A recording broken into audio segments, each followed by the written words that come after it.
Cool. So, I'm filming on my HD webcam, so hopefully the quality isn't crappy. I had a lot of questions. Oh, sorry. I had a lot of questions for Q&A, so I'm gonna get down to it, and hopefully I'm not gonna ramble too much. So I'm gonna go do my YouTube questions first. I got a question 2 weeks ago on an older video from CompleXxx. Chris, what are your thoughts on esports, specifically Counter-Strike, League of Legends, and Dota 2? I'm not sure if I'm the best person to ask, just because I'm not really into esports as much as I would like. I've only recently gotten into just online multiplayer in general. You know, I grew up on mainly just single player experiences. Because usually when I play a game, it's because I like a story and I like being the star of the show. And when you play multiplayer games, you don't get to be the star of the show. But from what I've heard about it, because, you know, I do try to keep up with industry news and gaming culture news, is that I think it's a great way to legitimize gaming a little bit, because I just think that it's amazing that there are some people out there that get to do what they love, gaming, like playing video games for a living. Like, that entire concept is just crazy to me. When I play a game, I usually, like to just say, like, sit back and be like, wow, I really feel like I experienced like this really great thing, and then move on to the next thing. So it's really difficult for me to like get really good at a game unless it's Bayonetta. But I'm really glad that it exists. And I'm definitely very supportive of it, but it's definitely not something that I'm super mega passionate about. I mean, if anybody was ever to say that it was a bad thing, then yeah, I would be angry about that, and I would try to fight. I would help fight for it, but yeah. Long-winded answer. Got off to a great start. Say my name, bitch, says, what's your top 5 games? And thanks for making so much good videos. Thanks. You're very sweet, Mrs. or Mr. Say my name, bitch. So, top 5 games. My top 5 games would be Bayonetta 2, Kingdom Hearts, Final Fantasy 10, Tales of Symphonia. Tales of Symphonia is so fucking good. Oh my god. And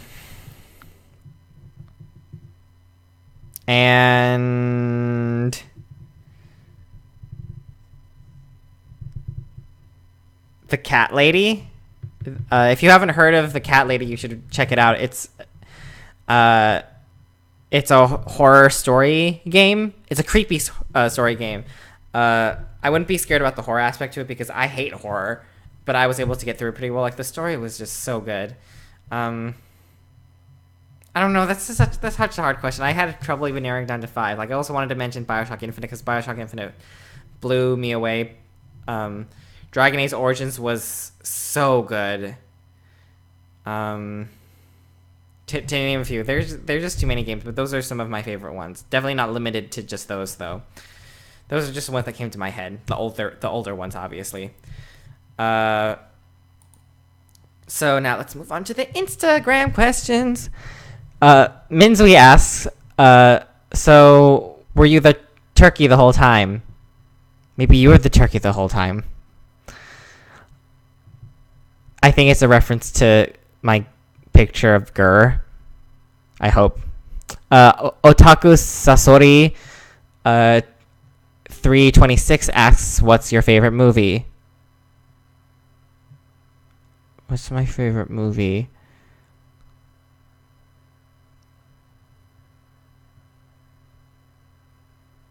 I would say Kiki's Delivery Service. Oh man, I mean, it's even hard to narrow down what my favorite Ghibli movie is, because I grew up with My Neighbor Totoro, and I thought it like, it's obviously an amazing movie, but I do feel like I can relate to just what kind of story and what kind of message Kiki's Delivery Service has. And so that's kind of why it kind of just slightly inches past Totoro, which kills me. What's your favorite book by Basic? Hey, Basic, you're another question from you.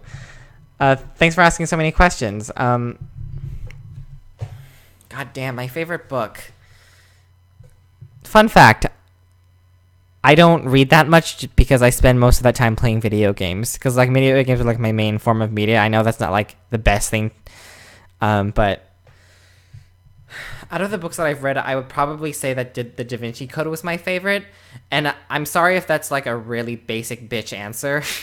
But I really liked it. I'm so 100% for religious and artistic intrigue.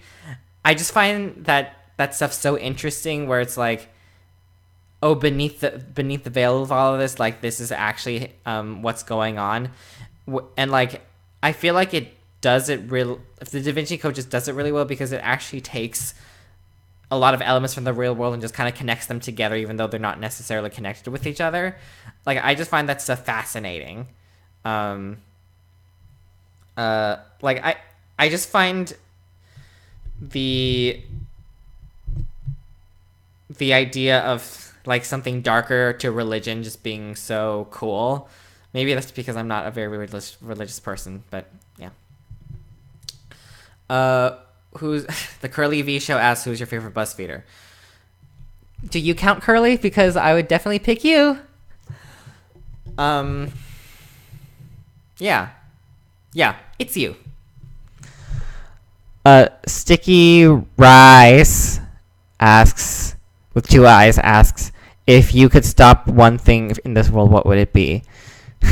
That's funny. That actually reminds me, if you haven't played it, you should. The Saints Row 4, because that's actually one of the questions that they ask you, and it actually doesn't fucking matter, but it's, would you rather end cancer or world hunger? And that's a really, really difficult question. If there's one thing that I could stop...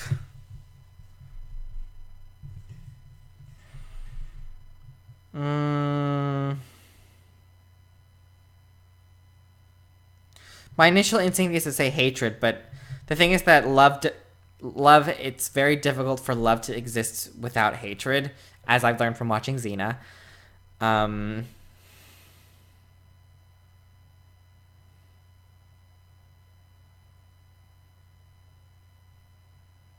would say sickness.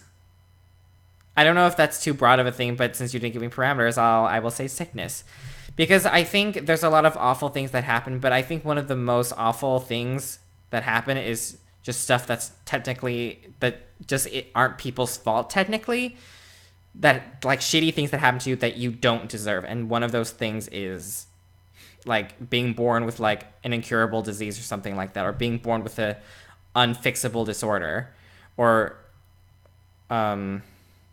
like, you know, contracting like an incurable STI. You know,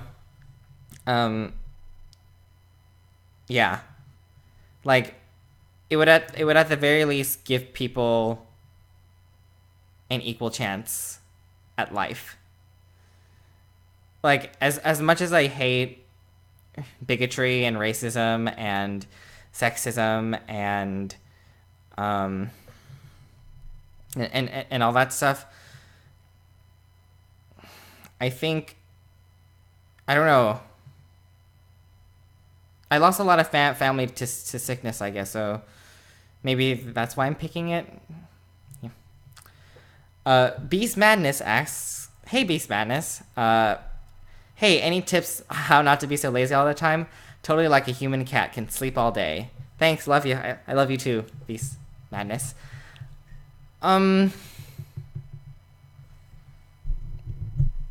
You're asking a lazy person how to not be lazy. I'm pretty lazy too. Like, it's really hard for me to keep my space tidy.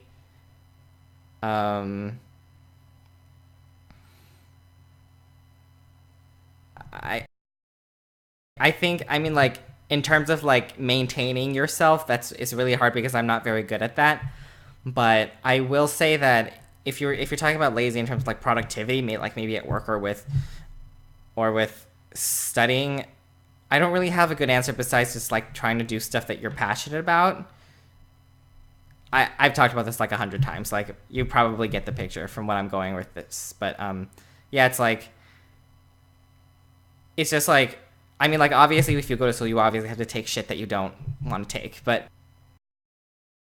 you should try to take stuff that you're interested in as much as you can, and take on jobs that interest you. Pursue a career that interests you. You know, if it interests you, then you kind of can't help but being productive because you really like what you're doing. Oh shit, more questions. Oh, this video is going really long. Sorry about that.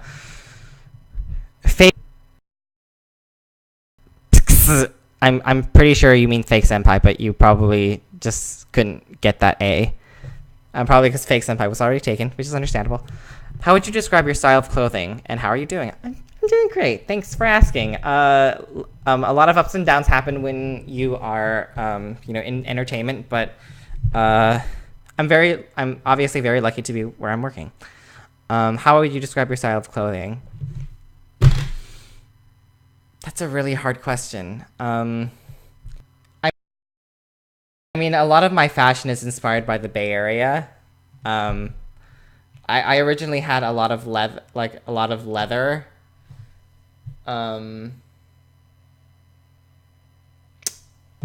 I always try to go for a lot of color because I didn't dress in a lot of color when I was in high school. And like, I think I approached the way that I dress myself in the way, well, this isn't a very good example, but I approach my fashion, like,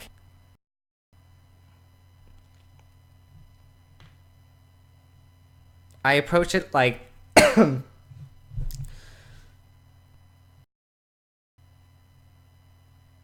I'm never going to get this day again, and so I might as well dress something that I would feel great in. Whether or not it's like, it might be a little bit too attention catching. I remember that a while back I classified my wardrobe like being like a soldier of love, and I know that sounds super cheesy, but that's kind of how I look at it. Like, being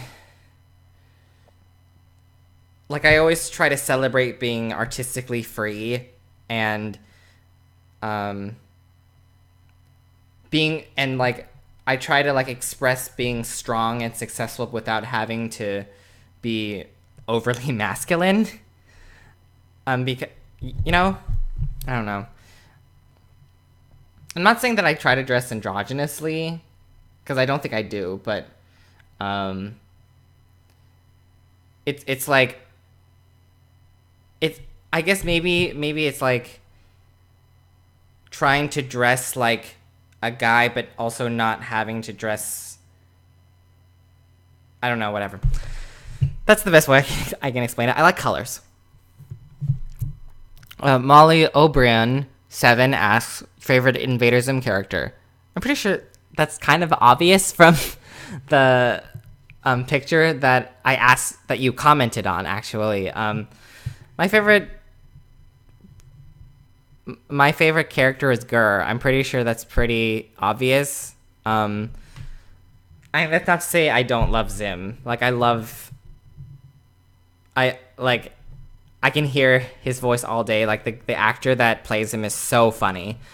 I think I do a pretty good impression of him too.